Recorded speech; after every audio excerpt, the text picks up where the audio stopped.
이번 영상은 영화 소우의 모티브가 된 사건으로 불리는 미국 연쇄살인마 데이비드 파커 레이에 관한 이야기입니다. 영화 소우는 사람을 감금하고 게임을 시키며 게임에서 지면 잔혹한 방식으로 죽여버리죠.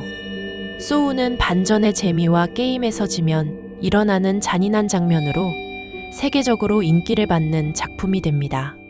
오늘 영상의 주제인 데이비드 파커 레이는 수십 명의 여성을 납치해 잔혹하고 변태적인 고문을 하며 살해한 인물이죠. 더욱 놀라운 건 수십 명의 피해자 중 단 한 구의 시신도 찾지 못했다는 점입니다. 데이비드 파커 레이는 토이벅스 킬러, 즉 장난감 상자 살인마로 불리기도 하며 트레일러를 개조한 장소에서 고문과 살인을 저질렀기 때문이죠. 데이비드 파커 레이의 어린 시절은 끔찍했다고 알려져 있는데 아버지는 알코올 중독이었으며 어린 데이비드에게 폭력을 휘두르고 성인용 SM 잡지를 보여주는 등의 학대를 일삼았다고 합니다. 학교에서도 수줍음이 많다는 이유로 또래 친구들에게 따돌림을 당했다고 하며 이러한 이유로 데이비드 파커 레이는 알코올과 기타 약물에 의존하며 살았다고 하죠. 이미 10대 때 여자를 나무에 묶어 고문하고 살해한 적이 있다고도 전해지며 후에 피해자들에게 들려주는 녹음 테이프에는 다음과 같은 내용도 있었습니다. 나는 내가 딸치기에 충분한 나이가 되었을 때부터 개년들을 강간해왔어. 그 작은 계집애들의 손을 등 뒤로 묶고 말이지. 데이비드 파커 레이는 40대에 접어들자 그는 자신의 환상을 현실로 옮기기 시작하였는데 소형 트레일러를 직접 고문실로 개조하였으며 희생자의 비명이 새어나가지 못하도록 방음장치를 설치하고 강화문과 강화벽을 만들었죠. 장난감 상자에는 수갑, 채찍, 스턴건, 전기 충격기, 메스, 화학약품, 전기 고문장치, 다리를 벌리는 막대, 공구 등이 있었으며 CCTV를 달아놓고 거실 텔레비전에서 희생자를 지켜보는 것을 즐겼다고 합니다.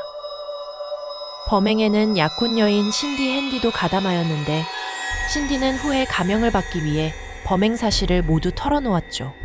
데이비드 파커 레이는 희생자들을 고문실에 납치하고 정신이 차리면 직접 녹음한 테이프를 틀어줬으며 내용을 타이핑하면 총 16페이지에 달하는 내용이었습니다. 범죄의 해부학 도서의 저자인 마이클 스톤이 말하길 내가 20년 넘게 범죄자와 그들의 인성을 연구해왔는데도 레이의 테이프 내용은 전체 16페이지 중 첫 번째 페이지만 읽고 다음 페이지로 넘어갈 수가 없었다라고 말할 정도였죠. 피해자들의 정신 상태를 완전히 무너뜨리는 내용으로 테이프 끝부분에는 희생자를 3달 정도 뒤에 모두 약물을 복용시킨 뒤 풀어줄 거라는 내용이 있었습니다. 하지만 당연히 거짓말이었으며 몇몇에겐 강한 약물을 먹여서 기억력을 감퇴시킨 후 황무지에 풀어줬으나 대부분은 살해한 후 사체를 토막내서 사막에 버리거나 근처인 엘리펀트 뷰트 호수에 버려 매기밥이 되게 했다고 밝혀지죠. 1999년 3월 고문을 당하던 피해자 한 명이 극적으로 탈출하여 데이비드 파커 레이의 범행이 막을 내리게 됩니다. 탈출한 피해자는 당시 21세였던 신시아 바질로. 발견 당시 금속 개목걸이 외에는 아무것도 입고 있지 않았으며 납치된 후 처음 3일 내내 끔찍한 고문을 당했다고 말했죠. 신고를 받은 경찰을 데이비드의 집을 찾아갔지만 데이비드는 협조하지 않고 영장을 가져오라 으름장을 놓았습니다. 하지만 경찰은 포기하지 않고 컨테이너 내부를 볼 수 있는 사진을 찍어 확인한 결과 수상한 도구들이 발견되어 영장을 받아 압수수색을 시작하죠. 컨테이너 내부에는 온갖 고문 도구와 희생자들의 스케치와 물건, 필름이 발견됩니다.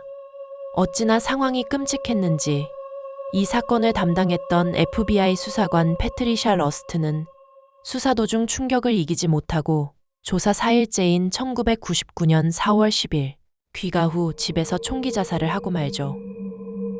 수사 결과 피해자는 대부분 신원 확인이 불분명한 불법 체류자나 매춘부라 대략 60명 정도로 추정하였으며 시신 처리가 완벽하여 단 하나의 사체도 발견되지 않았죠.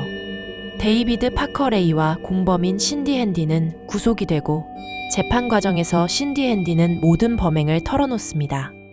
재판 결과 증거 부족으로 살인 혐의는 인정이 되지 않았지만 224년형을 선고받고 다음 해인 2002년 5월 28일 감옥에서 심장마비로 사망하고 맙니다.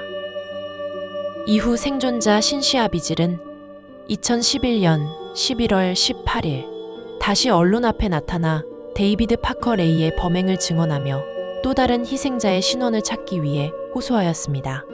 그녀는 이렇게 말하였죠. 이 사람들은 가족에게로 돌아가야 해요. 죽었든 살았든 상관없어요. 내가 겪었던 그 짓들을 그들은 겪지 말았어야 했지만 당하고 말았죠. 그리고 나처럼 빠져나올 수도 없었을 거고요. 영화 소우의 모티브인지는 해당 영화사에 직접적인 언급이 없었지만 2018년 개봉한 영화 악령의 캠핑카는 실제 이 사건을 모티브로 제작되었으며 영화 제목에도 토이박스 문구가 들어가죠. 전 세계 역사상 가장 잔인한 고문 살해 사건으로 신원 확인도 하지 못한 피해자들을 추모합니다. 시청해주셔서 감사합니다.